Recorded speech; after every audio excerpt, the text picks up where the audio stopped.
Bismillahirrahmanirrahim. Assalamualaikum warahmatullahi wabarakatuh. Sobat-sobatku yang tercinta, jangan lupa biasakan sebelum nonton konten di channel ini membaca basmalah Bismillahirrahmanirrahim, dan jangan lupa pula subscribe channel ini. Mudah-mudahan kita semua mendapat manfaat, mendapat kebaikan dari konten yang saya sampaikan ini. Amin amin amin ya robbal alamin. Teman-teman, pada kesempatan ini saya ingin membacakan surat Al-Baqarah mulai dari ayat 234 sampai dengan ayat 237. Insya Allah saya bacakan ayatnya, arti perkata, terjemah, asbabun nuzul, munasabah ayat, tafsir, kasanah pengetahuan, dan doa yang terkait dengan ayat-ayat ini. Semoga kita bisa mengambil hikmah, mengambil manfaat dari tayangan ini. Terima kasih. A'udzubillahi minasyaitonirrajim. Bismillahirrahmanirrahim. Walladzina yutawaffawna minkum wa yadharuna azwajan yatarabbasna bi anfusihinna arba'ata ashhurin wa asra. Wa idza balagna ajalahunna fala junaha 'alaikum fima fa'alna fi anfusihinna bil ma'ruf. Wallahu bima ta'maluna khabir. Walladzina yutawaffawna, dan orang-orang yang meninggal dunia, minkum, di antara kalian, maksudnya seorang laki-laki yang meninggal dunia, wa yadharuna, dan mereka meninggalkan aswajan, istri-istri, maksudnya meninggalkan istri sudah kematiannya, yatarabbasna, hendaklah mereka para istri menunggu bi anfusina, diri mereka sendiri, arba'ata asyhurin, selama 4 bulan, wa asra, dan 10 hari. Faidza, maka jika balagnya telah sampai ajalahuna, waktu mereka, yakni apabila masa iddah mereka sudah habis, fala junaha, maka tiada dosa, alaikum, atas mereka, yakni bagi para wali si mayat ketika membiarkan mereka, bima fa'alna, apa yang mereka perbuat, fi anfusina, terhadap diri mereka sendiri, yakni berhias, bima'ruf, dengan cara yang ma'ruf, yakni untuk menikah lagi. Wallahu, dan Allah, bima ta'maluna, terhadap apa yang kalian kerjakan, khabir, maha teliti. Artinya Allah Maha mengetahui apa yang kalian lakukan, baik itu berupa kebaikan maupun berupa keburukan. Terjemah ayat 234. Dan orang-orang yang mati di antara kamu serta meninggalkan istri-istri, hendaklah mereka menunggu 4 bulan 10 hari. Kemudian apabila telah sampai akhir iddah mereka, maka tidak ada dosa bagimu mengenai apa yang mereka lakukan terhadap istri mereka, menurut cara yang patut, dan Allah mengetahui apa yang kamu kerjakan. Wala junaha 'alaikum fima aradtum bihi min khidbatin nisa'i aw aknantum fi anfusikum. Alimallahu annakum satadkurunahunna walakin la tuwa'ituhunna sirran illa an taqulu qawlan ma'rufa wala ta'zimu 'uddatan nikahi hatta yablughal kitaba ajalah wa'lamu annallaha ya'lamu ma fi anfusikum fahdharuh wa'lamu annallaha ghafurun halim. Wala junaha, dan tidak dosa, alaikum, atas kamu, yakni para peminang tidak berdosa, bima aradtum bih min khidbatin nisa, meminang wanita-wanita itu dengan sindiran. Maksudnya apabila mengumumkan pinangan dengan sindiran terhadap wanita yang ditinggal mati suaminya sebelum habis masa iddahnya. Sindiran itu dimaksudkan untuk menikahi si wanita apabila masa iddahnya sudah habis. Misalnya seorang laki-laki mengatakan, alangkah senangnya jika Allah Ta'ala menyatukan kita dengan jalan yang halal. Au aknantum, atau kalian menyembunyikan, maksudnya menyembunyikan keinginan mereka, yakni kalian merahasiakan itu, fi anfusikum, di dalam diri kalian, maksudnya di dalam hati kalian. Alimallahu annakum satadkurunahunna, Allah mengetahui bahwa kalian akan mengungkapkan kepada mereka, yakni mengungkapkan keinginan untuk menikahi mereka. Walakin la tuwa'iduhunna syirra, namun janganlah kalian membuat janji dengan mereka secara diam-diam untuk menikah.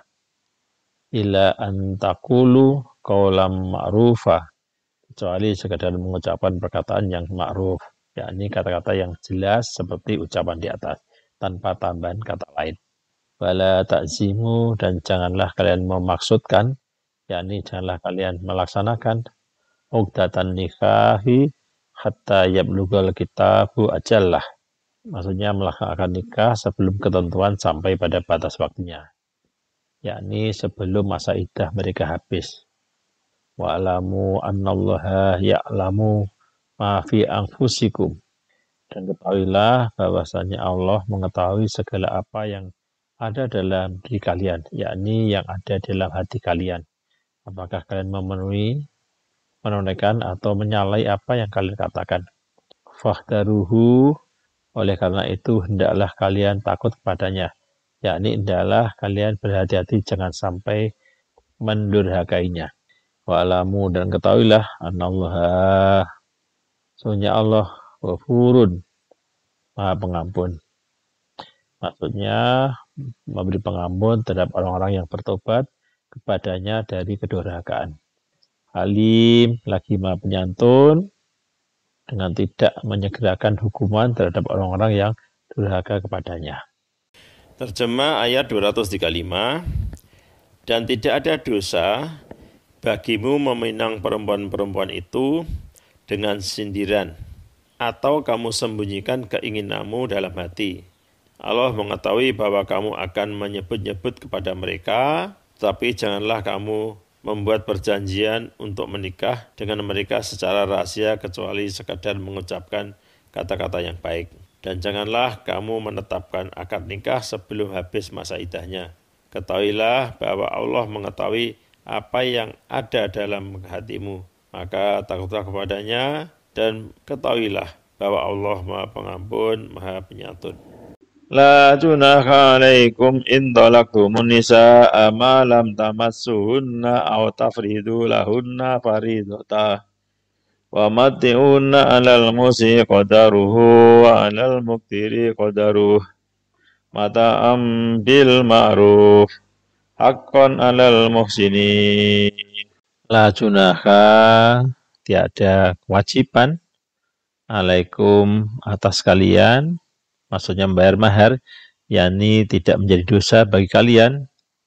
Intolaktumun nisa'a malam tamasuhunna, jika kalian menceraikan istri-istri kalian sebelum kalian menyentuh mereka, yakni sebelum kalian menyetubuhi mereka, au tafriduhunna faridatan, dan sebelum kalian menentukan mahar untuk mereka, yakni sebelum kalian menjelaskan mahar yang akan diberikan kepada mereka.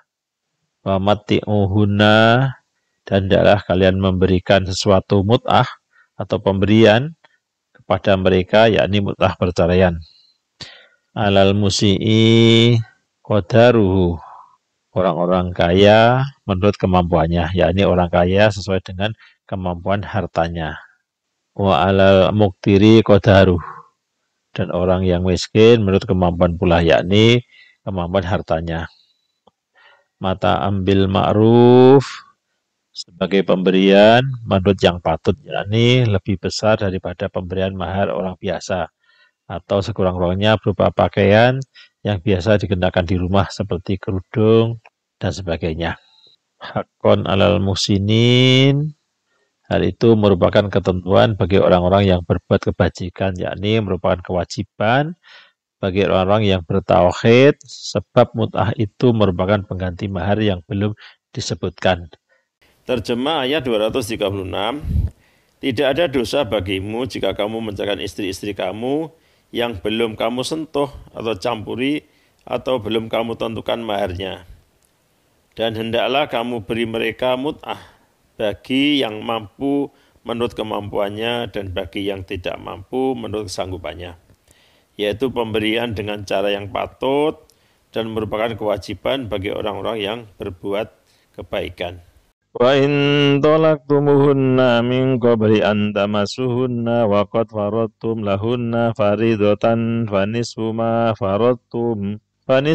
faradtum illa an ya'funa aw ya'fu alladhi biyadihi 'uqdatun nikah wa an ta'fu aqrabu littaqwa fala tansawul fadla bainakum innallaha bima ta'maluna basir. Wa in talaqtumuhunna, dan jika kalian ceraikan mereka, min qabli, dari sebelum, antamasuhunna, kalian sentuh mereka, yakni sebelum kalian menyetubuhi mereka, wa qad faradtum, dan sungguh kalian telah tentukan, lahuna, bagi mereka, faridatan, suatu ketentuan, yakni kalian sudah menjelaskan mahar untuk mereka.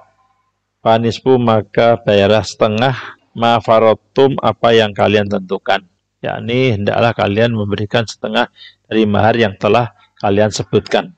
Ila, kecuali ayyafuna, bahwa mereka para istri memberikan maaf, yakni kecuali jika istri membiarkan hak dia yang ada pada suaminya, au ya'fu, atau memaafkan, ladzi biyadihi, orang yang ada di tangannya, uqdatun nikah, ikatan akad nikah, yakni si suami merelakan haknya untuk istri, dalam arti si suami memberikan mahar untuk istri secara utuh. Wa anta'fu, dan bahwa kalian memaafkan atau membebaskan, yakni perbuatan kalian membiarkan hak kalian, aqrabu, lebih dekat, litakwa, kepada takwa.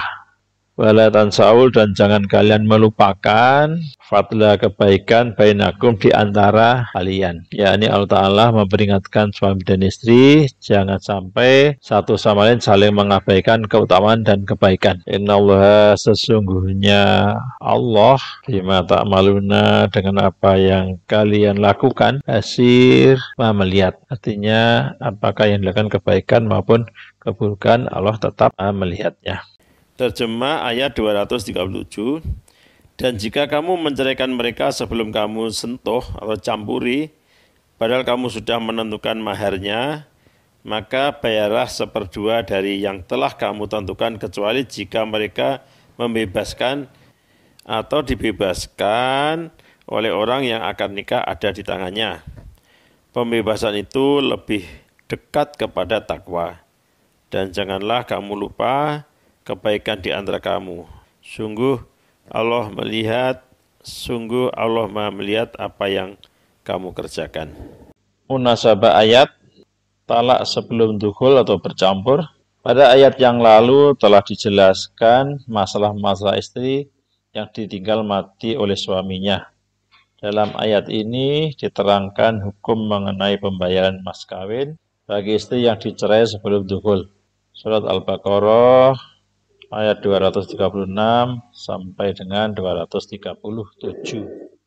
Tafsir At-Tabari, surat Al-Baqarah ayat 236. Tidak ada dosa bagimu jika kamu menceraikan istri-istri kamu yang belum kamu sentuh atau campuri atau belum kamu tentukan maharnya, dan hendaklah beri mereka mut'ah. Artinya adalah kendati tidak menjadi dosa atas kalian jika pun kalian hendak menceraikannya. Yang wajib bagi perempuan adalah diberikan sedekah sebagai sebuah mut'ah atau kesenangan sebelum kalian menyentuhnya dengan berhubungan intim. Dan yang tidak wajib adalah diberikan mahar yang kalian tetapkan sebelumnya untuk mereka. Artinya di sini perceraian juga dibagi menjadi 2 macam. Satu macam perceraian yang dilakukan sebelum terjadinya hubungan intim. Maka yang wajib adalah diberikan mut'ah atau kesenangan, sedang maharnya tidak menjadi wajib. Kemudian perceraian yang terjadi setelah hubungan intim, dan itu wajib diberikan mut'ah kesenangan, begitu juga dengan maharnya. Dan hendaklah kamu beri mereka mut'ah bagi yang mampu menurut kemampuannya dan bagi yang tidak mampu menurut kesanggupannya. Artinya adalah berikanlah kepada istri-istri yang dicerai itu sedikit kesenangan berupa harta dan rumah dari apa yang kalian mampu untuk memberikannya. Ada pendapat lain yang maksimal bisa berupa pembantu, yang pertengahan bisa berupa perhiasan, dan yang minimal adalah 3 helai pakaian. Inilah dikatakan oleh Ibnu Abbas, yaitu pemberian dengan cara yang patut, dengan pemberian yang Allah perintahkan untuk kalian memberikannya dengan tanpa aniaya dan tanpa berapologi, yang merupakan kewajiban bagi orang-orang yang berbuat kebaikan. Artinya adalah berilah perempuan-perempuan itu kesenangan dengan cara yang baik dan benar. Ini adalah suatu kemestian bagi setiap orang yang mau berbuat kebajikan di antara kalian. Orang-orang yang berbuat kebajikan adalah orang-orang yang berbuat kebajikan terhadap diri mereka sendiri secara bersegera demi untuk melaksanakan ketaatan kepada Allah dari apa yang diwajibkan kepada mereka. Tafsir Ibnu Katsir surat Al-Baqarah ayat 236. Ayat ini menjelaskan bahwa seorang suami boleh-boleh saja menceraikan istri yang baru dinikahinya, meskipun belum digauli. Hal ini demi mendapatkan kemaslahatan di antara keduanya. Ketika hal itu terjadi, hendaklah sang suami memperhatikan persoalan materi istri yang baru diceraikannya. Sang suami bisa memberikan sejumlah harta sesuai dengan kemampuan yang kiranya bisa memenuhi kebutuhan pokok mantan istri tersebut. Sahal bin Sa'ad meriwayatkan bahwa Rasulullah SAW menikahkan Umaymah binti Syahril dengan Abu As'ad. Ketika hendak melakukan hubungan badan, Abu As'ad menjauhi istrinya karena ada sesuatu yang ia benci. Rasulullah SAW lalu memerintahkan kepadanya untuk menceraikannya secara baik-baik dengan memberinya kesenangan. Ada di halaman 138. Hadis sahih yang terkait dengan ayat 236. Dari Abu Mas'ud Al-Ansari, aku berkata, Rasulullah SAW bersabda, ketika seorang muslim menafkahkan sesuatu untuk keluarganya dari sesuatu yang telah ia usahakan, maka itu menjadi sedekah baginya. Hadis diriwayatkan Bukhari, hadis nomor 4932. Doa dan zikir. Doa yang diucapkan kepada suami setelah tamu-tamu pulang. Assalamualaikum alal baiti warahmatullahi wabarakatuh. Keselamatan, rahmat, dan berkah Allah semoga selalu tercurahkan kepada kalian. Wahai keluargaku. Hasanah pengetahuan surat Al-Baqarah ayat 234. Kematian dan hidup setelah mati. Ada orang yang menganggap bahwa kematian adalah akhir segalanya.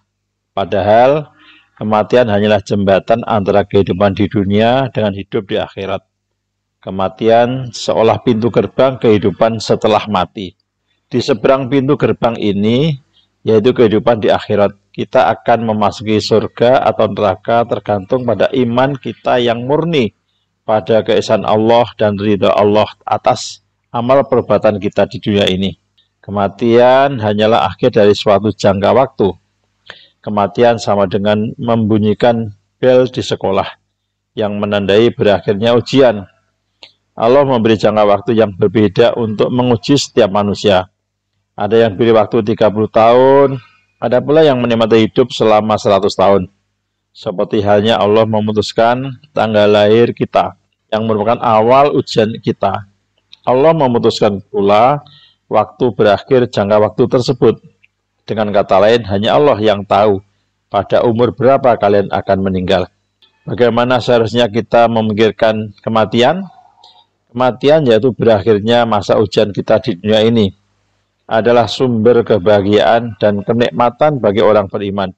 Orang beriman mengetahui bahwa kematian pasti bukanlah perpisahan abadi, dan bahwa seorang yang meninggal hanya sekedar menyelesaikan masa ujian di dunia ini. Dia tahu bahwa di akhirat Allah akan mengumpulkan kaum muslimin yang hidup menurut perintahnya dan memberi mereka balasan surga. Kesimpulannya, kematian bukanlah akhir, melainkan sebuah gerbang yang mengantar kita menuju akhirat. Kehidupan di akhirat adalah kehidupan yang sesungguhnya, yang akan abadi, dan kita perlu bersiap-siap untuk itu. Dalam dunia ini, tujuan terpenting manusia haruslah untuk mencintai Allah dan mendapatkan ridho-Nya. Hal ini karena Allah yang Maha Penyayang mencintai kita dan melindungi kita di segala waktu. Salah satu ayat Al-Quran yang menyebutkan perkataan seorang nabi berbunyi, Tuhanku adalah pelindungku, Tuhanku adalah pelindung segalanya. Surat Hud ayat 57. Kiranya cukup sekian. Semoga yang saya sampaikan membawa manfaat, membawa kebaikan, membawa nilai tambah kepada teman-teman sekalian. Akhirnya kita cukupi. Alhamdulillah. Assalamualaikum warahmatullahi wabarakatuh.